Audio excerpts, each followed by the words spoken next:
एक बिजनेसमैन को काफी लॉस उठाना पड़ा तो उसने उधार पैसे लिए ब्याज पर, और जिससे पैसे लिए थे उसको दे नहीं पा रहा था, लौटा नहीं पा रहा था, और पैसे मांगने वाला एक दिन भी रुक नहीं रहा था। पैसे मांगने वाला आदमी बूढ़ा था और उसे बिजनेसमैन की बेटी हासिल करनी थी, शादी करनी थी। इसलिए बूढ़े आदमी ने कहा कि मैं सारा कर्ज माफ कर दूंगा अगर तुम अपनी बेटी की शादी मुझसे करवा दो। बिजनेसमैन ने मना कर दिया तो बूढ़े आदमी ने एक और ऑफर रखा कि एक काम करते हैं, गेम खेलते हैं जिसमें एक छोटी सी पोटली में 2 पत्थर डालूंगा, एक व्हाइट होगा और ब्लैक होगा।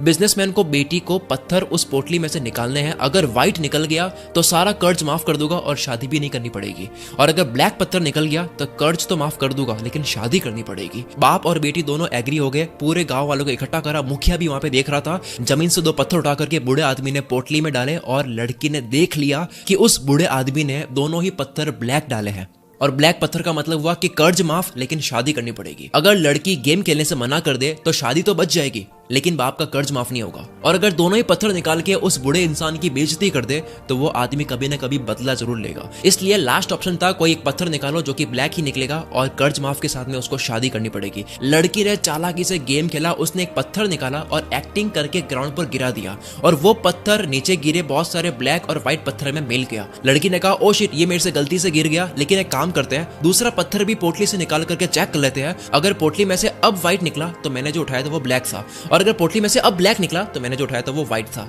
बूढ़ा व्यक्ति वहीं पे फंस गया। पोटली से दूसरा पत्थर निकाला तो वो ब्लैक निकला, यानी कि नीचे गिरा हुआ पत्थर व्हाइट था, और ये पूरा गांव देख रहा था, मुखिया भी देख रहा था कि अब कर्ज माफ हो चुका है और शादी भी नहीं करनी पड़ेगी क्योंकि पत्थर जो उठा के नीचे गिरा दिया था गलती से वो व्हाइट था। इसे कहते हैं टफ सिचुएशन में चालाकी से दिमाग चलाना। इसी तरह से छोटी छोटी कहानियों के माध्यम से मैं आपको ऐसे ऐसे बड़े बड़े लेसन देने वाला हूं जो आपके जिंदगी भर काम आने वाले हैं। तो बिना एक सेकंड भी बर्बाद करे आते हैं दूसरी कहानी पर। एक बिजनेसमैन बीच के किनारे बैठा था, मछुआरों को देखा तो बोला कि इतनी मछली पकड़ने में आपको कितना वक्त लग जाता है? मछुआरा बोला ज्यादा नहीं, थोड़ा ही लगता है। बिजनेसमैन तुम थोड़ी देर और फिशिंग करके कुछ और फिश क्यों नहीं पकड़ लेते, ज्यादा पैसा कमा लोगे। मछुआरा और फिश क्यों, इतने काफी है ना। बिजनेसमैन तो बाकी के टाइम करते क्या हो? मछुआरा फिशिंग करके घर जाता हूँ, वाइफ बच्चों और दोस्तों के साथ में टाइम स्पेंड करता हूँ, शराब पीता हूँ, मजे करता हूँ, गिटार बजाता हूँ, नाच गाना चलता है, पार्टी होती है, फिर सो जाता हूँ। बिजनेसमैन तुम ज्यादा फिशिंग करके पैसे कमाओ, सेविंग करो और उसे बोट खरीद लो जिससे और ज्यादा फिश पकड़ पाओगे कम वक्त में, और इस तरह से एक और बोट ले लो और इस तरह से तुम अपनी टीम बना लो, अपना काम दूसरों को भी सिखा लो, वो आपके लिए काम करेंगे।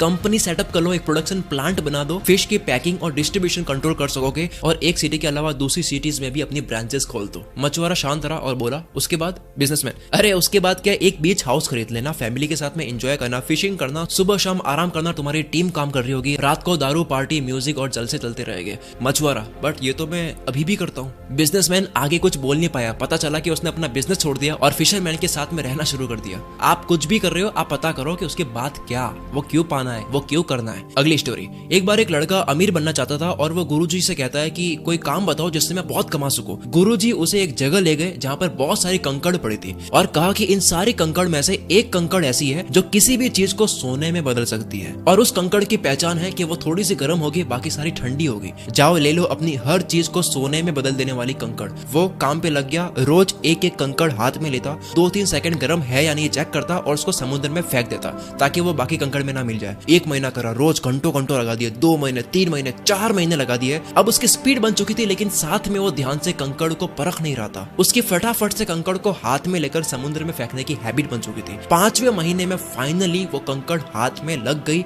हाथ में आते ही, क्योंकि उसके जल्दी से बिना परखे फेंकने की आदत बन चुकी थी, तो उसने उस गर्म कंकड़ को भी समुद्र में फेंक दिया, और फेंकते ही उसने जोर से अपने सर पर मारकर चिल्लाकर पछतावा करा कि मैंने ये क्या कर दिया, हर चीज को सोने में बदल देने वाली कंकड़ को भी फेंक दिया। ठीक इसी तरह हर दिन को हल्के में लेने से ये आपकी हैबिट बन जाती है, और जिस दिन अच्छा मौका आता है उसे भी इसी आदत की वजह से गलती से उसको भी हल्के में ले लेते हैं, फिर बाद में होता है पछतावा। हर कंकड़ को ध्यान से परखो, यानी कि हर दिन को इंपॉर्टेंट समझो। कोई एक दिन, कोई एक कंकड़ आपकी जिंदगी को सोने में बदल सकता है। अगली कहानी। एक बाप अपने बेटे के साथ में रेस्टोरेंट में खाना खाने जाता है और नोटिस करता है कि रेस्टोरेंट की हालत काफी खराब है, गंदगी है, टेबल टूटी हुई है, खाना भी टेस्टी नहीं था।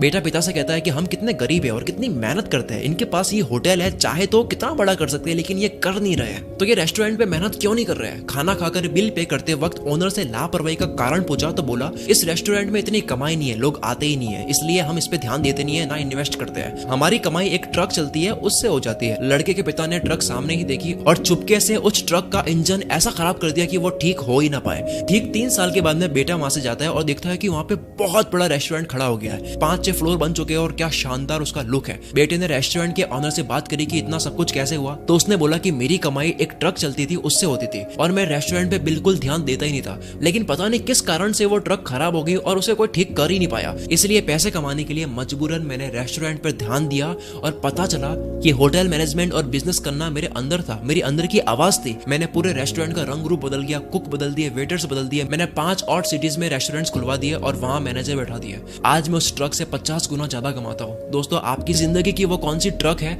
जो आपके टैलेंट और अंदर की आवाज से दूर कर रही है? अगली कहानी, एक इंसान को डॉक्टर बनना था, पर डॉक्टर की तैयारी करने में जो मेहनत लगती है उस मेहनत में मजा नहीं आता। उसने हर जगह रिश्वत दी, पास हो गया, डॉक्टर बनने तक सेटिंग चलाई, सर्टिफिकेट पा लिया, डॉक्टर बन गया, हॉस्पिटल खोल दिया। उसके पास में एक्सीडेंट का केस आया जो कि सीरियस था। ऑपरेशन उससे मैनेज हो नहीं पाया क्योंकि उसने तैयारी करी ही नहीं थी। उसके हाथ से एक बहुत बड़ी गलती हो गई, उससे केस मैनेज नहीं हुआ और पेशेंट की डेथ हो गई। वो नकली डॉक्टर बहुत पछताया ये करके। उसके डॉक्टर बनने की सारी फैंटेसी वहीं पे उतर गई और उसके फादर बाहर खड़े उनसे कहने गया कि मैं नहीं बचा सका, तो पता चला कि उसके पिता ही वो उन लोगों में से एक इंसान थे जिसने रिश्वत ली थी। फादर को कर्मा मिला तो डॉक्टर को शॉर्टकट लेने का नतीजा मिला। डोंट टेक शॉर्टकट, एक दिन कामयाबी संभाल नहीं पाओगे, तैयारी करो। नेक्स्ट स्टोरी, एक इंसान बुद्ध से अपनी किस्मत पूछने जाता है तो रास्ते में एक आदमी मिलता है। वो कहता है कहाँ जा रहे हो? वो बोला बुद्ध से मिलने जा रहा हूँ। तो बोला कि मेरी बेटी बोल नहीं सकती है, बुद्ध से पूछना कि वो कब बोलना शुरू करेगी। आगे गया तो जादूगर मिला, कहाँ जा रहे हो? बोला बुद्ध के पास जा रहा हूँ। तो बोला मेरा भी सवाल है, मैं स्वर्ग जाना चाहता हूँ लेकिन जा नहीं पा रहा हूँ, तो मेरा भी पूछ के आना कि मैं कब जाऊंगा। आगे गया तो एक कछुआ मिला, कहाँ जा रहे हो? बोला कि बुद्ध के पास जा रहा हूँ। तो बोला कि यार मैं काफी टाइम से ड्रैगन बनना चाह रहा हूँ, बन नहीं पा रहा हूँ, तो मेरा भी पूछ के आना। फाइनली बुद्ध से मिला तो वो बोले कि आप केवल 3 ही सवाल कर सकते हो। उसने सोचा कि मेरी तकलीफ तो काफी छोटी है, इन 3 लोगों की ही बोल देता हूँ। तीनों की तकलीफ सुनकर बुद्ध बोले, कछुआ ड्रैगन बनेगा जब वो कवच छोड़ देगा, जादूगर स्वर्ग जाएगा जब वो अपनी जादू की छड़ी को छोड़ देगा, और लड़की बोलना शुरू कर देगी जब उसको लाइफ पार्टनर मिल जाएगा। वापस आते वक्त उस इंसान ने कछुए से कहा कि तुम अपना कवच छोड़ दो, ड्रैगन बन जाओगे। उसने जैसे ही कवच छोड़ा, ड्रैगन बन गया और बहुत सारे मोती गिरे, जो मोती उस इंसान ने रख लिए। आगे जाकर जादूगर से मिला और कहा कि तुम ये छड़ी छोड़ दो तो तुम स्वर्ग चले जाओगे। छड़ी छोड़ दी और वो छड़ी उस इंसान ने रख ली और वो स्वर्ग चला गया। उसके बाद में आखिर में वो लड़की से मिला तो लड़की ने आगे से ही बोल दिया कि तुम वही आदमी हो ना जो पहले आए थे। लड़की बोल पड़ी, मतलब वो इंसान उस लड़की का लाइफ पार्टनर बन गया। सबने कुछ ना कुछ खोया और कुछ पाया, लेकिन सबसे ज्यादा उस इंसान ने पाया जिसने अपने लिए एक भी सवाल नहीं करा। वो इतना दूर जाने के बाद भी अपना एक भी सवाल नहीं करा, उन तीनों के लिए सवाल करा, जिसे मिले मोती, जादू की छड़ी और लाइफ पार्टनर। जितना बड़ा त्याग उतनी बड़ी सक्सेस। अगली कहानी, एक साधु कड़ी तपस्या कर रहा था और तपस्या के वक्त ही उस गांव में बाढ़ आ जाती है। लोग सब घर छोड़ के जा रहे हैं, अपने आप को बचा रहे हैं। तो एक ने देखा तो साधु को अलर्ट करा कि चलो वरना तुम डूब जाओगे। साधु बोला कि मुझे कुछ नहीं होगा, मुझे ईश्वर बचा लेगा। मैं इतने सालों से कड़ी तपस्या कर रहा हूँ, वो मुझे बचा ही लेगा। थोड़ी देर बाद में पानी कमर तक आ गया, वहां पे नाव निकलने लगी। एक आखिरी नाव जा रही थी, लोगों ने कहा कि आ जाओ वरना डूब जाओगे। साधु ने कहा मुझे कुछ नहीं होगा, तुम जाओ, मुझे ईश्वर बचा लेंगे। अब पानी इतना बढ़ चुका था कि साधु को पेड़ के ऊपर चढ़ना पड़ गया। वहां पे हेलीकॉप्टर्स जा रहे थे काफी सारे। एक आखिरी हेलीकॉप्टर नजर पड़ी साधु पर और रस्सी फेंक कर कहा कि रस्सी को पकड़ लो, ये आखिरी हेलीकॉप्टर है, आप डूब जाओगे। तो साधु ने कहा कि आप चले जाओ, मुझे ईश्वर बचा ही लेंगे। और इस तरह से साधु की डूबने से मौत हो जाती है। मरने के बाद में वो ईश्वर से कहता है कि मुझे आपने बचाया क्यों नहीं? मैंने जिंदगी भर आपके लिए तपस्या करी और आपने मुझे बचाया नहीं। ईश्वर ने कहा कि मूर्ख इंसान, मैं 3 बार ही आया था, तीनों बार मैं ही तो था। एक बार पैदल, एक बार नाव के साथ और एक बार हेलीकॉप्टर के साथ। जब मौके होते हैं तब हम पता नहीं किसका इंतजार कर रहे होते हैं और हम एक्शन नहीं लेते हैं, और उसके बाद में जब वक्त निकल जाता है हम पछतावा करते हैं। अगली स्टोरी, कुछ बंदरों को एक पिंजरे में डालकर पिंजरे में केले लटका दिए गए। अब जैसे ही कोई बंदर केले खाने के लिए पास में जाता तो ऊपर से ठंडा पानी गिरा दिया जाता। पानी गिरने की वजह से सारे बंदर गीले हो जाते। अब क्योंकि कोई भी बंदर केले के पास जाता तो ठंडा पानी गिरा दिया जाता, तो उन्होंने नियम बना लिया कि कोई भी बंदर अगर केले के पास में गया तो उसकी धुलाई होगी। कुछ दिन बाद एक पुराने बंदर को निकाल करके एक नए बंदर को उस पिंजरे में डाल दिया। नए बंदर ने केले देखे, पास जाने लगा, उसको पता ही नहीं क्या होगा। केले के पास जाते ही बंदरों ने उसकी धुलाई कर दी। नया बंदर समझ ही नहीं पाया कि मेरी धुलाई हो क्यों रही है। फिर से एक और पुराना बंदर निकाल करके एक नया बंदर उसमें डाल दिया गया। अब जैसे ही वो नया बंदर फिर से केले देखता है, पास जाता है, उसकी भी धुलाई होती है। लेकिन इस बार इस धुलाई में पिछला वाला नया बंदर भी शामिल था, जिसको पता ही नहीं है कि धुलाई करनी क्यों है। ऐसे करते करते सारे पुराने बंदर जिनको पानी वाली बात पता है उनको निकाल करके नए बंदर डाल दिए जिनको पता ही नहीं है कि धुलाई करनी क्यों है। और इस तरह से सब एक दूसरे की धुलाई कर रहे थे, किसी को नहीं पता कि धुलाई क्यों कर रहे हैं। हम सब अपने सपनों को इसी तरह पीटते हैं। क्यों पीट रहे हैं किसी को नहीं पता, बस सिखाया गया है, कुछ सिस्टम बना दिए गए हैं, क्यों है पता ही नहीं है। हो सकता है किसी के ऊपर ठंडा पानी गिरा होगा, यानी कि वो फेल हुआ होगा, जिसकी वजह से उसने कोई नियम बना लिया। अब लेकिन दिक्कत यह है कि आपके ऊपर वो ठंडा पानी नहीं गिरने वाला है, यानी कि आप फेल नहीं होने वाले हो। फिर भी आप उस पुराने नियम को मान रहे हो जो कि तब बना था जब वो फेल हुए थे, जब उनके ऊपर ठंडा पानी गिरा था। अगली कहानी, क्या आपको पता है कि बर्तन में पानी डालकर उसमें मेंढक डाले और उसको गर्म करे धीरे धीरे, तो मेंढक टेम्परेचर के अकॉर्डिंग अपने आप को एडजस्ट करना शुरू कर लेता है। लेकिन कहानी यहाँ से शुरू होती है, जब पानी गर्म होते होते एक लिमिट से ज्यादा गर्म हो जाता है, तब वो अपने आप को एडजस्ट नहीं कर पाता है और वो बाहर आ नहीं पाता है, क्योंकि उसके कूदने की एनर्जी खत्म हो चुकी है, वो घायल हो चुका है बहुत ज्यादा गर्म हो जाने की वजह से।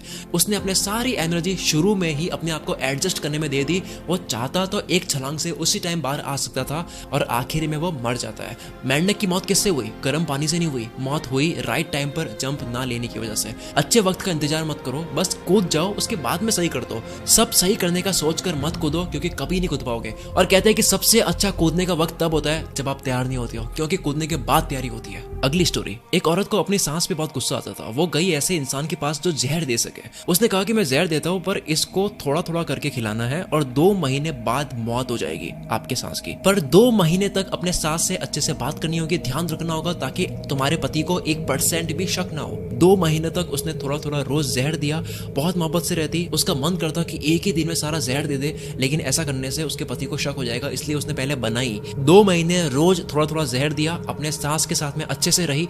2 महीने होने ही वाले थे, वो जहर देने वाले के पास में गई और बोली कि कुछ ऐसा कर दो कि उनकी मौत ना हो, क्योंकि अब मुझे उनसे प्यार हो गया है, मुझे उनमें कोई कमी नहीं नजर आती है। दोस्तों, हर इंसान अच्छा लगने लग जाता है जब उनसे बनाने की कोशिश करता है। अगली स्टोरी, एक शूज के बिजनेस ओनर ने 2 लोगों को फ्रेशर पर लगाया और काम दिया कि जो इस काम को करेगा उसकी नौकरी रहेगी, बाकी दूसरा फायर हो जाएगा। दोनों को एक ही जगह एक आइलैंड पे भेज दिया और कहा कि जाके पता करो कि वहाँ पे हम कितने शूज बेच सकते हैं, क्या वहाँ पे बहुत बड़ी शॉप बन सकती है या नहीं। वहां जाने के बाद में देखा कि लोग जूते पहनते ही नहीं है, तो एक ने बॉस को मेल करा कि सर यहाँ पे तो लोग जूते पहनते नहीं है, हम बिजनेस यहाँ पे नहीं कर सकते। और दूसरे वाले ने मेल करा कि सर यहाँ पे तो लोग जूते पहनते नहीं है, ये तो अपॉर्चुनिटी है। इसका मतलब यह कि हम करोड़ों में कमाने वाले हैं, क्योंकि यहाँ किसी ने अब तक शूज पहनने स्टार्ट करे ही नहीं है, यानी कि सबको शूज खरीदने की जरूरत है। पॉजिटिव साइड देखने वाले की जॉब लग गई और दूसरा जो कहता था कि यहाँ पे शूज नहीं बेच सकते, उसको फायर कर दिया। कोई भी कमी होती है उसको अपने फायदे में इस्तेमाल करो, वहां पे परेशान मत हो। अगली स्टोरी, एक ऊंट का बच्चा अपनी माँ से कहता है कि हमारी कमर पर एक कुबड़ क्यों होती है, तो जवाब में मिला कि रेगिस्तान में पानी की कमी होती है, तो पानी को स्टोर हम कर सकते हैं। अगला सवाल करा कि हमारे पैर जो है वो फैले हुए क्यों होती है, तो माँ ने जवाब दिया कि ताकि रेगिस्तान पर अच्छे से चल सके। फिर सवाल करा कि हमारी आंखों की पलकें इतनी मोटी और बड़ी क्यों है, तो जवाब में मिला कि रेगिस्तान में तेज हवा में उड़ रही मिट्टी से बचने के लिए। ऊंट का बच्चा बहुत टाइम तक सोचने के बाद में बोलता है, हम अगर रेगिस्तान के लिए बने हैं, हमारी ताकत ही रेगिस्तान में रहने के लिए है, तो हम ये जू में क्या कर रहे हैं। हर इंसान की अपनी शक्ति होती है और उसका मैदान होता है, आपको वही करना चाहिए जो आपके लिए सही है। अगली स्टोरी, एक राजा की आंखों में जलन हो रही थी, किसी तरह का इन्फेक्शन हो गया था। डॉक्टर से चेक करवाया तो पता लगा कि एक ऐसा इन्फेक्शन हो गया है जिसमें आप हरे कलर के अलावा कोई भी कलर देखोगे तो आपकी आंखों में जलन होगी और आंखें खराब होगी। एक टाइम के बाद आप अंधे भी हो सकते हो। राजा महल गया, सारे आदमी बुला दिए और कहा कि जितनी भी रोड है, जो भी जगह है जहां से मैं निकलता हूँ, वो सब हरा कर दो। हरे कलर के अलावा मुझे कोई कलर नहीं दिखना चाहिए जहां पे मैं चाहता हूँ। पूरा गाँव, रोड, बिल्डिंग, जो चीज है सब कुछ हरा कर दिया, आसपास सब कुछ। और ऐसा करने में बहुत पैसा भी खर्च हो रहा था, पूरा गांव हरा करना था यार। एक इंटेलिजेंट इंसान वहां से निकल रहा था, देखा कि यार ये सब कुछ हरा क्यों है, तो किसी से पूछा कि हरा क्यों है, तो कहा कि यार एक राजा है, उनको कोई इन्फेक्शन हो गया है, वो हरे कलर के अलावा कोई और कलर देखेंगे तो उनको दिक्कत होगी। वो इंटेलिजेंट इंसान राजा के पास में गया और कहा करोड़ों रुपए खर्च करने की कोई जरूरत ही नहीं थी, पूरे गाँव को हरा करने की कोई जरूरत ही नहीं थी, 100 रुपए का हरे कांच का चश्मा ही पहन लेते। बड़ी प्रॉब्लम का जरूरी नहीं है कि सोल्यूशन भी बड़ा हो, कई बार आसान सोल्यूशन सामने होता है, उसको देख नहीं पाते हैं क्योंकि हम आसान चीजें इग्नोर करते हैं। इसलिए अगली कहानी भी इसी के ऊपर है कि एक बार एक जादूगर था, वो कोई भी लॉक खोल सकता था, कोई भी ताला वो तार को मोड़ करके खोल सकता था। एक होशियार इंसान ने इस जादूगर को चैलेंज दिया कि इस जेल में जाओ और अब लॉक को खोल कर दिखाओ। उसने बहुत ट्राई करा लेकिन वो खोल नहीं पाया, उसने हार मान ली। होशियार इंसान कहता है कि तूने बहुत ताले खोले होंगे लेकिन ये नहीं खोल पाया, पता है क्यों? क्योंकि ये अनलॉक था, इसको मैंने लॉक करा ही नहीं था। कई बार जो नहीं है वो भी हम सॉल्व करने लग जाते हैं, यानी कि बेवजह सोचने लग जाते हैं। अगली स्टोरी, ये आखिरी स्टोरी बड़ी इंटरेस्टिंग है। एक राज्य में हर 5 साल में एक नया राजा बनाया जाता है और 5 साल कंप्लीट होने के बाद में उस राजा को एक ऐसे जंगल में भेज देते हैं जहां पर जंगली जानवर होते हैं और वो जानवर ही खा लेते हैं उस राजा को। एक राजा के 5 साल कंप्लीट हुए, उसको जंगल में भेज दिया गया और अब आया चालाक राजा। जब ये चालाक इंसान राजा बन जाता है तब वो लोगों से पूछता है कि 5 साल कंप्लीट होने के बाद में आप ऐसा कौन सा जंगल है जहां पर भेज देते हो। वो राजा अपने लोगों के साथ में उस जंगल में जाता है, देखता है कि वो काफी घना जंगल है, वहां पर काफी राजाओं की बॉडीज भी पड़ी है। राजा सोचता है कि 5 साल के बाद में मेरा भी ये हाल होने वाला है। उसने दिमाग लगाया और पहले ही साल में जंगल के सारे पेड़ कटवा दिए, जानवर हटवा दिए और दूसरे साल में डेवलपमेंट का काम शुरू कर दिया। रोड बननी शुरू हो गई, बिल्डिंग बननी शुरू हो गई, खेती होनी शुरू हो गई, गरीबों के रहने के लिए कुछ जगह बना दी, स्कूल कॉलेज सब बनानी शुरू कर दी। 5 साल कंप्लीट होने से पहले जंगल का नाम और निशान मिटा लिया। ये सब करते करते राजा ने पैसे भी बहुत ज्यादा सेव कर लिए अपने लिए। 5 साल जैसे ही कंप्लीट हुए, राजा बोलता है कि मुझे भेज दो जहां पर आप भेजते हो हर बार। राजा को बोट में बैठाया जाता है क्योंकि जंगल का रास्ता नदी से आता है, तो बोट में बैठने से पहले वो काफी खुश होता है। लोग पूछते हैं कि आप इतने खुश क्यों? तो वो बोला कि हर राजा आता है, 5 साल राज करता है, मस्त रहता है राज करने में, और 5 साल बाद जंगल में जाता है। मैंने 5 साल केवल राज नहीं करा, मैंने कड़ी मेहनत से घने जंगल को शहर बना दिया। मेरे 5 साल यहाँ कंप्लीट हो चुके हैं, अब मैं जिंदगी भर वहां राज करूंगा जहां जा रहा हूँ।